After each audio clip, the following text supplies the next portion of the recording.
الحمد لله رب العالمين، والصلاة والسلام على أشرف الأنبياء والمرسلين وخاتم النبيين محمد وعلى آله وصحبه ومن تبعهم بإحسان ودعا بدعوتهم إلى يوم الدين. أما بعد فأعوذ بالله من الشيطان الرجيم.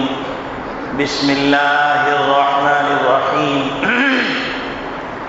قال الله تبارك وتعالى: إنا أعطيناك الكوثر فصل لربك وانحر إن شانئك هو الأبتر. وقال النبي صلى الله عليه وسلم: أنا رحمة مهداة. وقال النبي صلى الله عليه وسلم: أنا أول شافع وأول مشفع، أو كما قال عليه الصلاة والسلام. میرے محترم بزرگوں، عزیز دوستوں، دینی اسلامی بھائیوں، اللہ رب العالمین نے جب زمین والوں پر رحم کا فیصلہ فرمایا تو اللہ رب العالمین نے ایک ایسے پیغمبر جو اس کائنات کے سبب وجود ہیں، جو اس کائنات کے کنز مخفی ہیں، جو اس کائنات کے نوشہ ہیں، ان کو مبعوث فرمایا.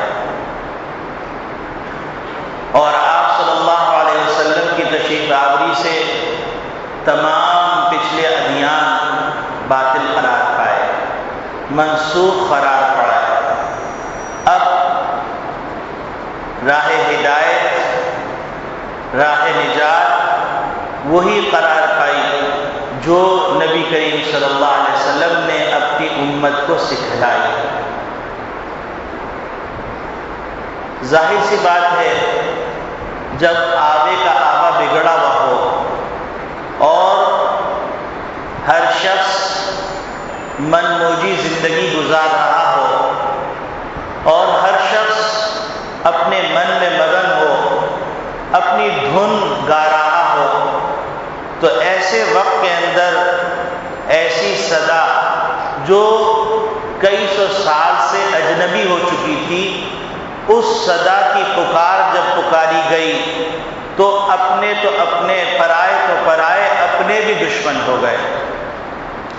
نبی اکرم صلی اللہ علیہ وسلم نے ارشاد فرمایا: یا ایھا الناس قولوا لا الہ الا اللہ تفلحوا. اے لوگوں، کہہ دو کہ اللہ کے سوا کوئی معبود نہیں، اللہ کے سوا کوئی پالنہار نہیں، اللہ کے سوا کوئی محبوب نہیں، اللہ کے سوا کوئی مسجود نہیں، اللہ کے سوا کوئی مہیمن نہیں، اللہ کے سوا کوئی عزیز و غفار نہیں، اللہ کے سوا کوئی رحمان نہیں، اللہ کے سوا کوئی رحیم نہیں. یہ ایک ایسی صدا تھی جس صدا نے پوری انسانیت کے ایوانوں میں ارتعاش پیدا کر دیا، زلزلہ آ گیا. کیونکہ ہر اس چیز کو پوجا جا رہا تھا جس سے کوئی خوف ہو یا جس سے کوئی فائدہ ہو. چاند کی بھی پرستش ہو رہی ہے، سورج کی بھی پرستش ہو رہی ہے، ستاروں کی بھی پرستش ہو رہی ہے، اور دیگر مخلوقات، آگ، ہوا، پانی، پہاڑ، چرند پرند، چوپائے، سب کی پرستش ہو رہی. حتیٰ کہ انسانیت اتنی گر گئی کہ راستے میں کوئی پتھر پسند آ گیا، اس کو معبود بنا لیا، اس کی پرستش شروع کر دی.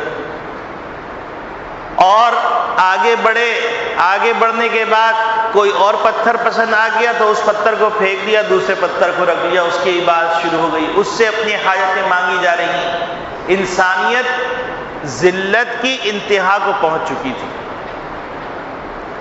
ظالم ظلم کرنا اپنا حق سمجھ رہا تھا، مظلوم ظلم سہنا اپنا حق سمجھ رہا تھا، طاقتور کمزور کو نگل رہا تھا، اور کمزور اپنے آپ کو اس ظلم کے سہنے کے قابل بنانے کی جستجو میں لگا ہوا تھا.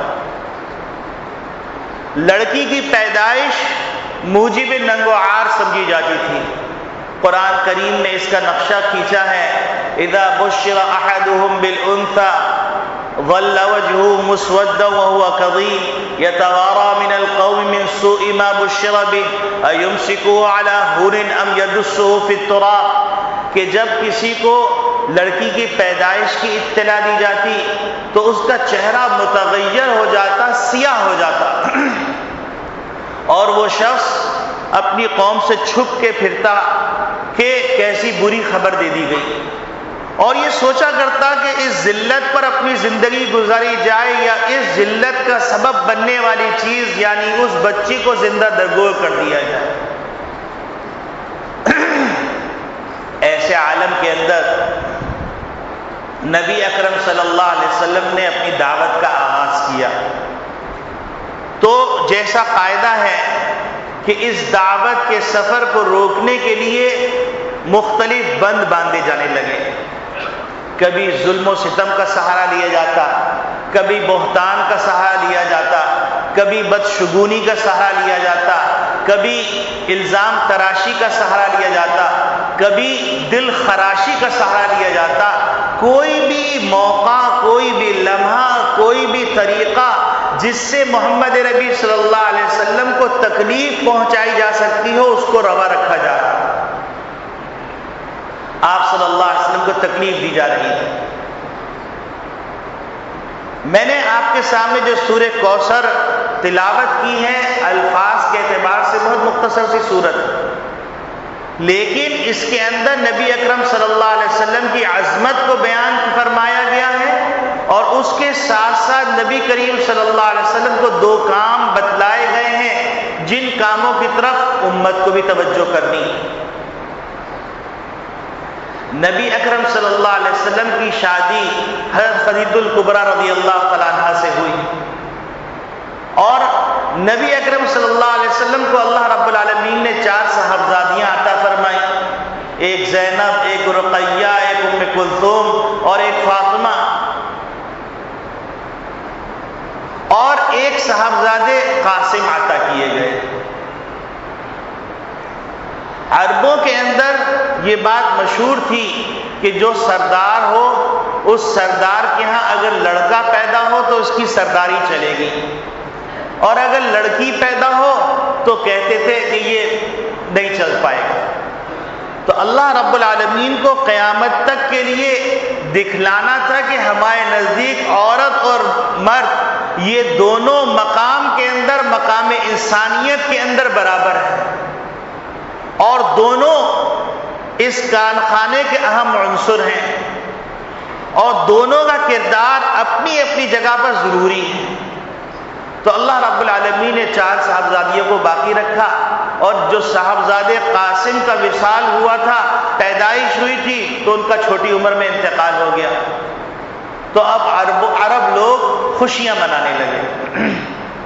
ایک مجلس کے اندر عرب کا ایک سردار تھا جس کی طوطی بولی جاتی تھی، اس کا نام تھا عاص بن وائل۔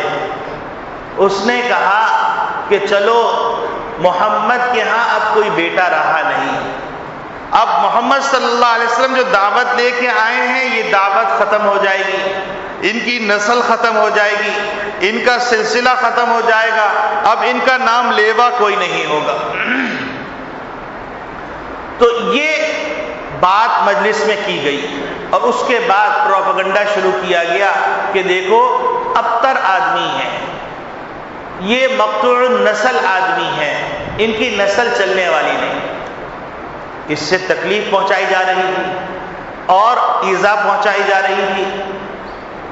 حضرت انس رضی اللہ تعالیٰ عنہ فرماتے ہیں کہ آپ صلی اللہ علیہ وسلم پر وحی کی کیفیت ظاہر ہونے لگی کہ آپ صلی اللہ علیہ وسلم پر نیم غشی، نیم بے ہوشی کی کیفیت طاری ہو جاتی، تو وہ کیفیت طاری ہوئی، اور تھوڑی دیر رہی، اس کے بعد آپ صلی اللہ علیہ وسلم اٹھے اور مسکرائے۔ صحابہ کرام رضوان اللہ اجمعین نے عرض کیا اللہ کے رسول آپ تبسم فرما رہے ہیں، کیا خاص بات ہے؟ تو انہوں نے فرمایا کہ حضرت جبریل امین تشریف لائے تھے، اور جبریل امین نے یہ سورت تحفے کے طور پہ عطا کی ہے، انا اعطیناک الکوثر فصل لربک وانحر ان شانئک هو الابتر، کہ یہ لوگ دعویٰ کر رہے ہیں کہ آپ کی نسل ختم ہو جائے گی۔ اللہ رب العالمین کا فیصلہ ہے، اللہ رب العالمین کا فیصلہ ہے کہ یہ نسل ختم ہونے کی بات کر رہے ہیں۔ اللہ رب العالمین نبی اکرم صلی اللہ علیہ وسلم کی نسل کو بیٹیوں کے ذریعے سے چلائیں گے، اور اتنی نسل ہوگی کہ جس کی کوئی انتہا نہیں، اور روحانی نسل بھی اتنی ہوگی کہ دنیا کے اندر تو وہ نسل رہے گی، اس دنیا کے ختم ہو جانے کے بعد حشر کے میدان کے اندر بھی نسل ہوگی، آپ کے نام لیوا ہوں گے۔ روایات میں آتا ہے کہ بنی اسرائیل کے انبیاء میں سے کسی نبی کے پاس 1 آدمی ہوگا، کسی نبی کے پاس 2 آدمی ہوں گے، کسی نبی کے پاس 3 آدمی ہوں گے، کسی کے پاس 10، کسی کے پاس 50، اور کچھ لوگوں کو دیکھا جائے گا ان کے پاس لشکر کے لشکر ہیں۔ تو تعجب سے سوال کیا جائے گا یہ کون سے پیغمبر ہیں؟ تو ان کو بتلایا جائے گا یہ پیغمبر نہیں ہیں، یہ محمد ربی صلی اللہ علیہ وسلم کے امت کے علماء ہیں، جن علماء کی محنت سے اللہ رب العالمین نے لوگوں کو ہدایت دی، یہ ان کے متبعین ہیں سارے۔ تو دشمن کہہ رہا ہے کہ آپ کی نسل ختم ہو جائے گی، آپ کے غلاموں کا یہ حال ہوگا، تو آپ کو کیا اندازہ ہے؟ اب یہ خبر جب آئی تو آپ صلی اللہ علیہ وسلم تبسم فرمایا، اور آپ نے دیکھا کہ آپ صلی اللہ علیہ وسلم کی نسل سادات کے نام سے معروف ہے۔ سادات اور سید کے معنی سردار کے ہیں۔ لوگ سید کو قدر کی نگاہ سے دیکھتے ہیں، اپنا سردار سمجھتے ہیں، عزت کا مقام دیتے ہیں، تو یہ نبی کریم صلی اللہ علیہ وسلم کی تقدیس ہے۔ آپ صلی اللہ علیہ وسلم سے جو نسبت ہو گئی اس نسبت کی تقدیس ہے۔ نبی کریم صلی اللہ علیہ وسلم نے اس کے بعد فرمایا اتدرون مل کوثر، کیا تم کو معلوم ہے کہ کوثر کیا چیز ہے؟ کوثر کے لفظی معنی خیر کثیر کے آتے ہیں، لیکن صحابہ کرام رضوان اللہ اجمعین کو نبی کریم صلی اللہ علیہ وسلم نے سمجھانے کے لیے فرمایا اتدرون مل کوثر، تم جانتے ہو کہ خیر کثیر کیا چیز ہے؟ پھر نبی کریم صلی اللہ علیہ وسلم خود ارشاد فرمایا کوثر یہ جنت کے اندر ایک نہر ہے، اور اس نہر سے 2 پرنالے گر رہے ہیں جو میدان حشر کے اندر حوض کوثر ہے اس کے اندر، اور حوض کوثر کا پانی اتنا میٹھا، اتنا شیرین، اتنا شفاف ہوگا، اور اس کے اوپر اتنے آبخورے، اتنے پیالے ہوں گے جتنے ستارے ہیں، اور اس کا منظر اتنا حسین ہوگا کہ اس سے حسین منظر کسی نے دیکھا نہیں۔ نبی کریم صلی اللہ علیہ وسلم اپنے امتیوں کو جو میدان حشر میں پیاس سے بلک رہے ہوں گے، مجبور ہو رہے ہوں گے، اور اپنے اپنے اعمال کے بقدر پسینے میں غرقاب ہوں گے، ان کو اپنے دست مبارک سے پانی پلائیں گے، اور اس پانی پینے کے بعد ایسی پیاس جس سے انسان بے چین ہو جائے، جس سے بے قرار ہو جائے، ایسی پیاس نہیں لگے گی۔ نبی اکرم صلی اللہ علیہ وسلم ارشاد فرماتے ہیں کہ میری امت کے لوگ جوق در جوق آ رہے ہوں گے۔ یہاں پر اللہ رب العالمین نے یہ خوشخبری سنائی کہ یہ کہہ رہے ہیں کہ آپ مقطوع النسل ہوں گے، آپ کی نسل نہیں چلے گی، آپ کی روحانی جسمانی دونوں نسلیں اتنی چلیں گی کہ حوض کوثر پہ بھی آپ کا نام ہوگا۔ حتیٰ کہ صرف یہی نہیں کہ حوض کوثر پہ نام ہوگا، بلکہ میدان حشر میں آپ ہی کی سفارش چلے گی، کہ ہر نبی کہہ رہا ہوگا نفسی نفسی، میرا کیا بنے گا؟ اور نبی کریم صلی اللہ علیہ وسلم فرما رہے ہیں امتی امتی، میری امت کا کیا بنے گا؟ اور نبی کریم صلی اللہ علیہ وسلم فرماتے ہیں کہ میں اللہ کے سامنے سجدہ ریز ہوں گا، اللہ رب العالمین مجھے ایسی حمد و ستائش کے کلمات سکھائیں گے جو اسی وقت مجھ پہ اللہ القا فرمائیں گے، اور میں اللہ کی حمد و ثنا کرتا رہوں گا، اس وقت تک حمد و ثنا کرتا رہوں گا جب تک کہ اللہ رب العالمین شفاعت کبریٰ کی اجازت نہ دے دیں۔ اللہ فرمائیں گے ارفع رأسک، آپ اپنا سر مبارک اٹھائیے، تعطا، آپ کو دیا جائے گا جو مانگے، اشفع تشفع، آپ سفارش کیجئے، جس کے بارے میں سفارش کریں گے وہ سفارش قبول کی جائے گی۔ آپ کی نسبت سے جو وابستہ ہو جائے گا وہ بھی اگر کسی کی سفارش کرے گا اس کی سفارش بھی قبول کرے گا۔ تو آپ کا مقام اتنا بلند۔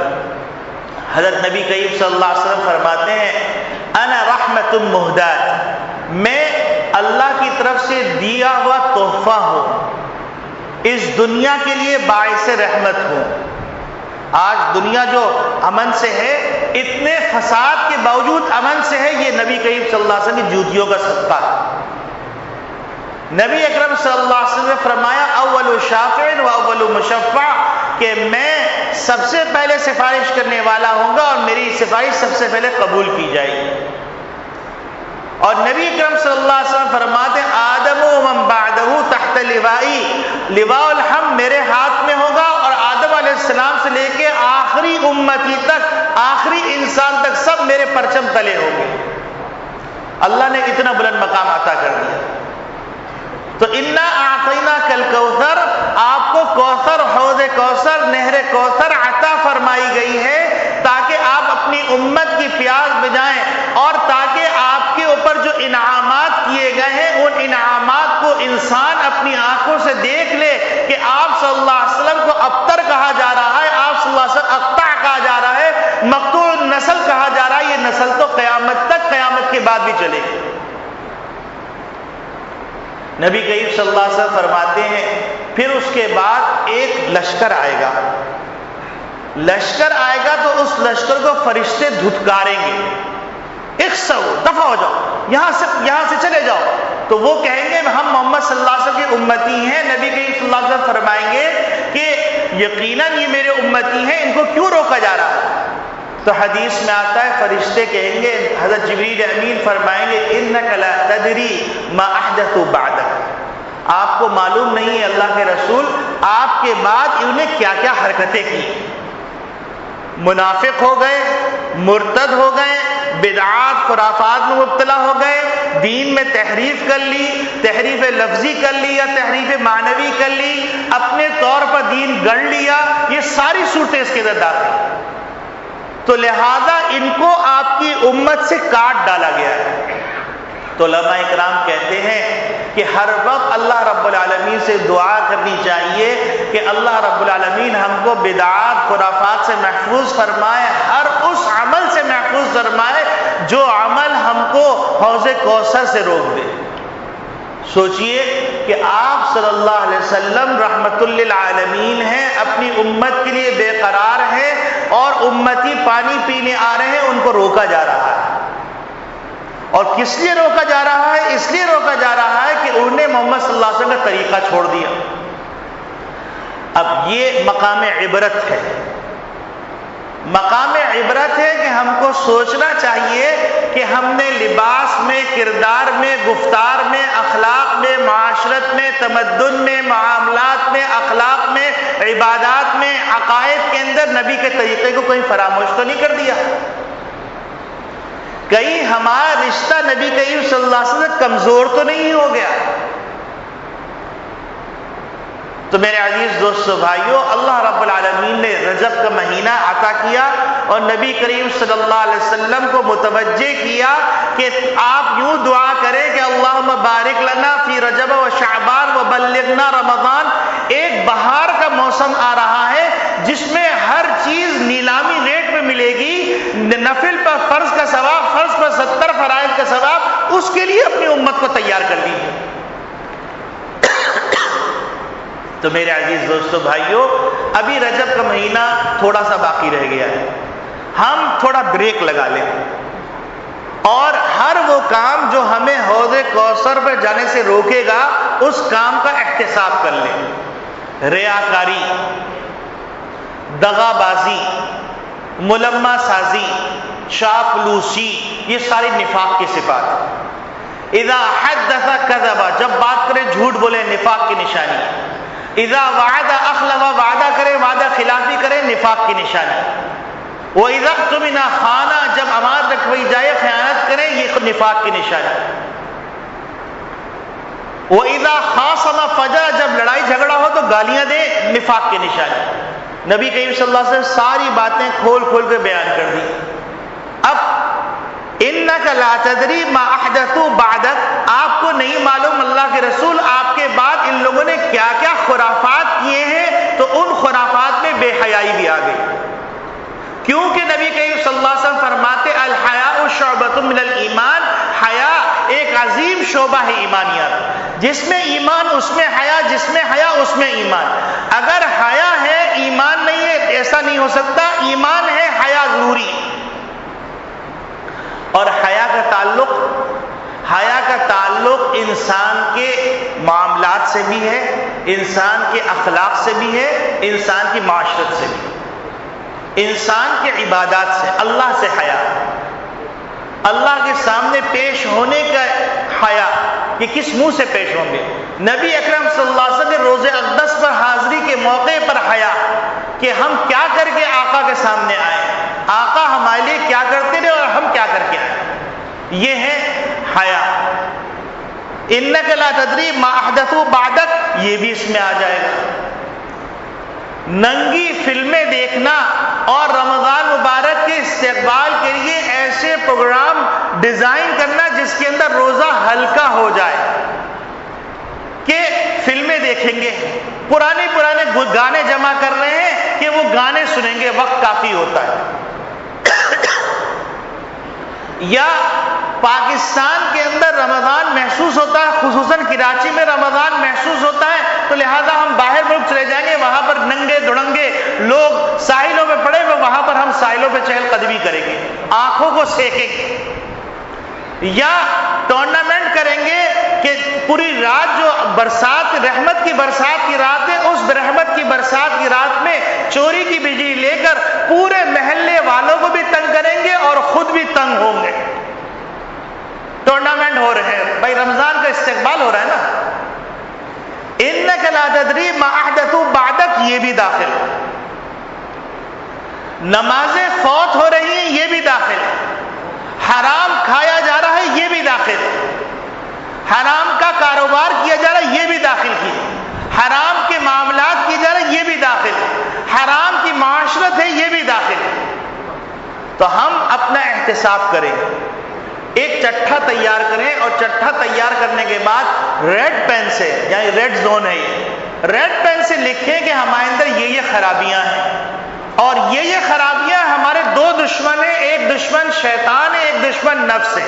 شیطان کو اللہ رب العالمین چاند کے ساتھ ہی قید کر دیتے ہیں، اور نفس کھانے کے نظام الاوقات کی تبدیلی کی وجہ سے کمزور ہو جاتا ہے۔ تو اس کے نتیجے میں اگر ہم ابھی سے پریکٹس شروع کریں گے تو رمضان کا استقبال پورے جوبن میں ہوگا، کہ ہم ایک قرآن شریف ختم کریں گے، ہم 5 وقت کی نماز پڑھیں گے، ہم کچھ خیرات کریں گے، ہم کچھ نوافل کا اہتمام کریں گے، ہم قضاء عمری کریں گے، ہم اچھے اخلاق اپنائیں گے، ہم اپنا اچھا کھانے کا انتظام کریں گے، حلال پیسوں سے کھانے کا انتظام کریں گے۔ یہ تمام چیزیں حوض کوثر پر حضور صلی اللہ علیہ وسلم کی ملاقات کے سبب بننے کا ذریعہ ہے۔ تو نبی کریم صلی اللہ علیہ وسلم فرماتے ہیں حوض کوثر پر بہت سارے لوگ آئیں گے اور جوق در جوق آئیں گے۔ جب یہ لوگ آئیں گے تو ان لوگوں میں سے ایک گروہ کو روک دیا جائے گا، میں کہوں گا کہ یہ میرے امت کے لوگ ہیں، ان کو کیوں روک رہے ہیں؟ اب آپ اس سے اندازہ لگائیے، آپ صلی اللہ علیہ وسلم دنیا سے رخصت ہو رہے ہیں تو امت کی فکر، پوری 23 سالہ زندگی کے اندر امت کی فکر، حشر کے میدان میں امت کی فکر، اور اب آپ یہ سوچئے کہ ایسا شخص کتنا تکلیف کا باعث بنے گا کہ وہ شخص جس کو نبی کریم صلی اللہ علیہ وسلم امتی سمجھ رہے ہیں اور وہ امتی سے نکال دیا گیا، تو آپ صلی اللہ علیہ وسلم کتنی سخت تکلیف ہو۔ الفاظ حدیث کے اتنے سخت آتے ہیں، سحقن سحقن، یعنی دفع ہو جاؤ، مردود ہو جاؤ، راندے دربار ہو جاؤ، کتنی سخت کلمات۔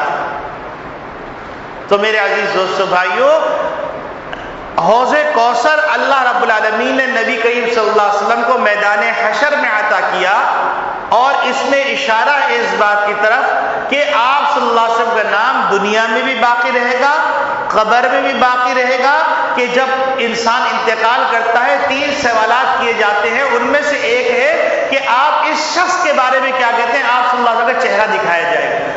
اگر محمد صلی اللہ علیہ وسلم کی باتوں پر عمل کرنے والے ہوں گے تو ہم دیکھتے ہی کہہ دیں گے یہ ہمارے پیارے نبی کریم صلی اللہ علیہ وسلم، اور اگر اللہ نہ کرے محمد صلی اللہ علیہ وسلم کی باتوں پر عمل نہیں ہو رہا تو کہا جائے گا ہا ہا لا ادری، ہا ہا لا ادری، ہائے افسوس مجھے نہیں پتا، ہائے افسوس مجھے پتا نہیں۔ تو میرے عزیز دوستو بھائیوں، آپ صلی اللہ علیہ وسلم کے ذریعے سے اللہ رب العالمین نے بخشش کے بہانوں کے دروازے کھول دیے۔ اب ہماری کوتاہی ہے کہ ہم اس طرف متوجہ نہ ہوں۔ پھر اللہ رب العالمین ارشاد فرماتے ہیں کہ آپ کو جو خیر کثیر عطا کیا گیا ہے، اس کے بدلے میں جو عظیم نعمت عطا کی گئی، اس عظیم نعمت کے بدلے میں 2 عظیم کام کرنے ہیں آپ۔ ایک کام کرنا فصلی لربک، اپنے پروردگار کی نماز پڑھیے۔ اس میں 2 اشارے ہیں۔ ایک اشارہ تو یہ ہے کہ چاہے قربانی ہو، چاہے نماز ہو، یا کوئی بھی عبادت ہو، اللہ کے لیے ہو، دنیا کو دکھانے کے لیے نہ ہو۔ اگر دنیا کو دکھانے کے لیے کچھ بھی ہو گیا تو حدیث میں آتا ہے کہ 3 اشخاص لائے جائیں گے، ایک شہید کو لایا جائے گا، ایک مالدار کو لایا جائے گا، ایک عالم کو لایا جائے گا۔ شہید کو پکڑ کے لے کے آئیں گے اور کہیں گے کہ بتاؤ تم نے یہ سب کچھ کیا کیوں؟ تو وہ جب اپنی تعریفات کرنے لگے گا تو اللہ رب العالمین فرمائیں گے تم نے شہرت کے لیے کیا، وہ ہو چکا، اب جاؤ دفع ہو جاؤ۔ تو میرے عزیز دوستو بھائیوں، عبادت بھی کرنی ہے، ڈرنا بھی ہے، اور اللہ سے مانگنا بھی ہے۔ اور ہر عبادت کے بعد 2 کام کرنے ہوتے ہیں، ایک کام شکر، دوسرا کام استغفار۔ شکر اس لیے کہ اے اللہ آپ کی توفیق سے ممکن ہو، ورنہ دنیا میں ایسے لوگ بھی ہیں جو اللہ کو مانتے تھے لیکن اللہ کے لیے مانتے تھے، ساری زندگی سجدہ اس لیے نہیں کیا، اب وہ مر چکا ہے شخص، ساری زندگی سجدہ اس لیے نہیں کیا کہ ناک کو زمین پہ لگا رہا، میں سردار ہوں، میں سردار کیسے جو سجدہ کروں؟ تو نماز کی توفیق بھی اللہ ہی دیتا ہے۔ انسان ایک بول نہیں سکتا اللہ کی توفیق کے بغیر۔ تو میرے عزیز دوستو بھائیوں، نبی کریم صلی اللہ علیہ وسلم کو حکم دیا جا رہا ہے کہ آپ کو اللہ رب العالمین نے عظیم نعمت عطا کی ہے، تو اس عظیم نعمت کے صدقے کے اندر آپ شکرانہ ادا کیجئے، یعنی شکرانہ الفاظ سے بھی ادا کیجئے اور شکرانہ عمل سے بھی ادا کیجئے۔ تو یہ امت کو بھی تعلیم ہے کہ اللہ کی کوئی نعمت تم کو مل جائے دنیا کے اندر تو اپنے عمل کے طور پر 2 گانا شکرانہ نماز ادا کر لیا کرو۔ کتنی نعمتیں ہم کو ملتی ہیں اور ہم نے کتنی دفعہ اللہ کا شکر ادا کیا، کتنی نعمتیں ملتی ہیں، کتنی دفعہ ہم نے 2 رکعت شکرانے کی نماز پڑھی۔ لوگ کہتے ہیں شکرانے کی نماز نہیں ہے، فصلی لربک وانحر کے اندر شکرانے کی نماز بھی، شکرانے کی قربانی بھی ہے کہ شکرانے کے طور پر 2 رکعت نماز پڑھ لیں، لیکن یہ اللہ کے لیے ہو۔ اور یاد رکھیے، اگر ایک آدمی نے نماز پڑھی اور کسی نے دیکھ لیا اس نے چھوڑ دی تو یہ شرک ہے، اور ایک آدمی نے نماز پڑھی اور لوگوں کے دیکھنے کے لیے اس نے کھلے عام پڑھی تو یہ ریا۔ تو ڈرنا بھی ہے اور کرنا بھی ہے، ڈر کے کرنا ہے، کر کے ڈرنا ہے، یہ ایمان کی نشانی ہے۔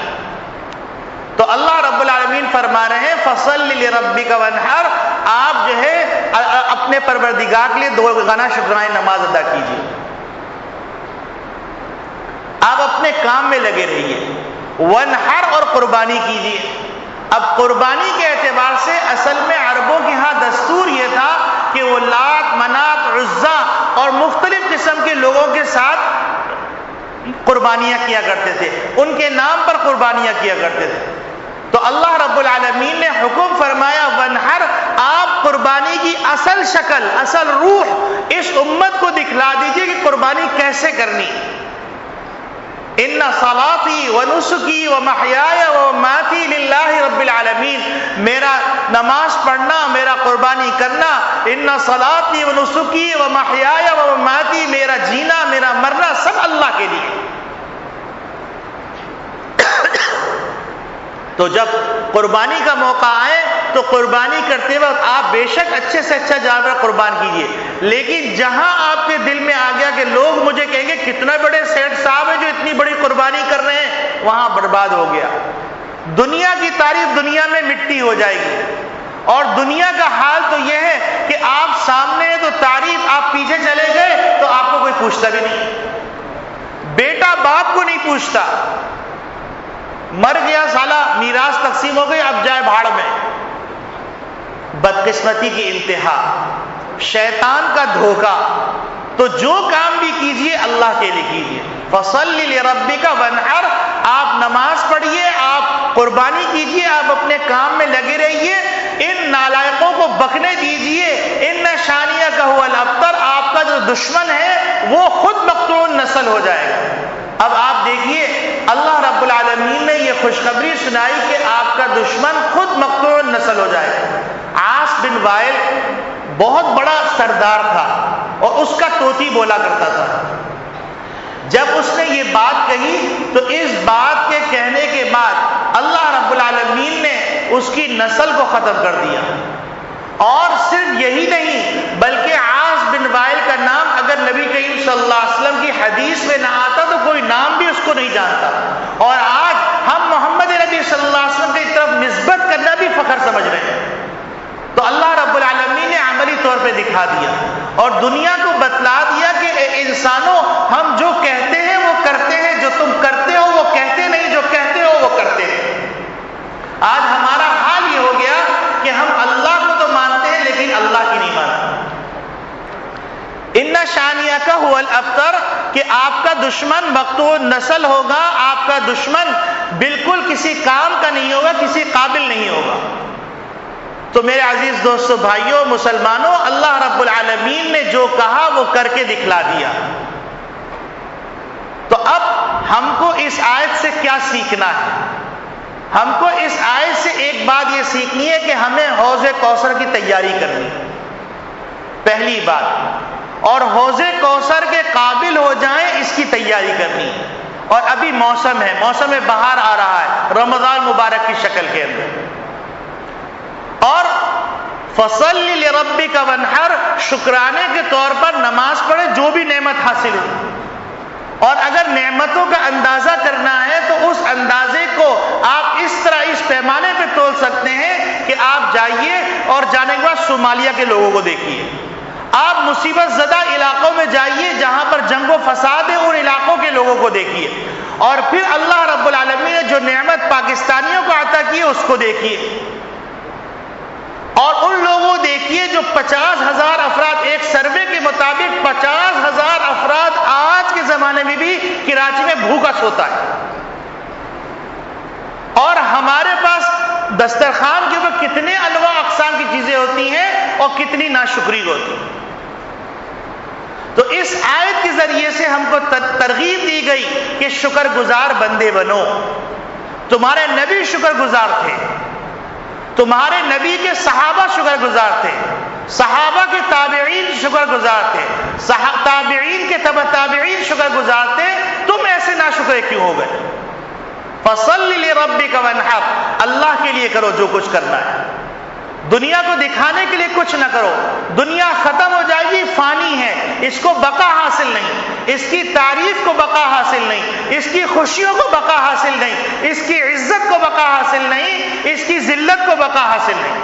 اگر عزت چاہیے، اگر سربلندی چاہیے، اگر شہرت چاہیے تو اللہ کے دربار میں تمہاری شہرت ہو جائے۔ حدیث میں آتا ہے کہ جو آدمی تنہائی میں الحمدللہ کہتا ہے تو اللہ رب العالمین اس کو تنہائی میں یاد کرتے ہیں، اور جو آدمی مجمع کے اندر الحمدللہ کہتا ہے تو اللہ اپنے فرشتوں کے مجمع میں اس کو یاد کرتے ہیں۔ سب ایک دفعہ کہہ دیجیے الحمدللہ۔ یہ اللہ کا اتنا بڑا احسان، اتنا بڑا احسان کہ ہمارا وجود باقی ہے، یہ اللہ کا احسان۔ ہمیں کھانے کے لیے دے رہے ہیں، یہ اللہ کا احسان۔ ہمیں نیند آ رہی ہے، یہ اللہ کا احسان۔ ہمیں کھانا ہضم ہو رہا ہے یہ اللہ کا احسان، ہم پانی پی رہے ہیں یہ اللہ کا احسان، ہمارے جسم پر کپڑے ہیں یہ اللہ کا احسان، ہمارے سر پر ٹوپی ہے یہ اللہ کا احسان، ہمارے لیے بیماریاں کا فیصلہ نہیں ہو یہ اللہ کا احسان، ہمارے اعضاء جوارے کام کریں یہ اللہ کا احسان، گھر کے اندر سکون ہے یہ اللہ کا احسان، میاں بیوی میں محبت ہے یہ اللہ کا احسان، اولاد اور بیٹے میں اور بھائی میں محبت ہے یہ اللہ کا احسان، اور دادا نانا کی عمریں دراز ہے یہ اللہ کا احسان، معاشرے کے اندر کی عزت ہے یہ اللہ کا احسان۔ اللہ کے کتنے احسان ہیں۔ تو میرے عزیز دوستو بھائیوں، ہم کو جو اللہ رب العالمین نے اس سورت کے ذریعے سے جو ہر مسلمان کو یاد ہے، اور نماز میں ایک شاذ و نادر کوئی اس کو نہیں پڑھتا، یہ سورت ہمارے سامنے ہو اور اس کا پیغام ہمارے سامنے ہو کہ انا اعطیناک الکوثر، محمد ربی صلی اللہ علیہ وسلم آپ کو خیر کثیر عطا کی، اب خیر کثیر ہم کو ایمان عطا کیا، ہم کو اعمال صالحہ کی توفیق عطا کی۔ دنیا کچھ کہتی کہنے دیجئے، آپ کو کیا کرنا ہے؟ فصلی لربک وانحر، آپ کو نماز کے وقت میں نماز پڑھنی ہے اور قربانی کے وقت میں قربانی کرنی، لیکن اللہ کے لیے۔ اب سوال یہ پیدا ہوتا دشمن، تو دشمن کو چھوڑیے، ان شانی کا وہ لفتر، وہ دشمن برباد ہو جائے گا۔ اللہ رب العالمین اس پیغام کو سمجھنے کی توفیق عطا فرمائے، اور ہم سب کو دنیا سے زیادہ آخرت کی فکر کرنے اور دنیا میں رہ کر آخرت کی تیاری کرنے کی توفیق عطا فرمائے۔ رمضان مبارک کے لیے ایک مناسب شیڈول بنانے کی توفیق عطا فرمائے، جس اسکیجول کے مطابق ہم اپنے رمضان مبارک کے دنوں کو گزاریں۔ وآخر دعوانا ان الحمد للہ رب العالمین۔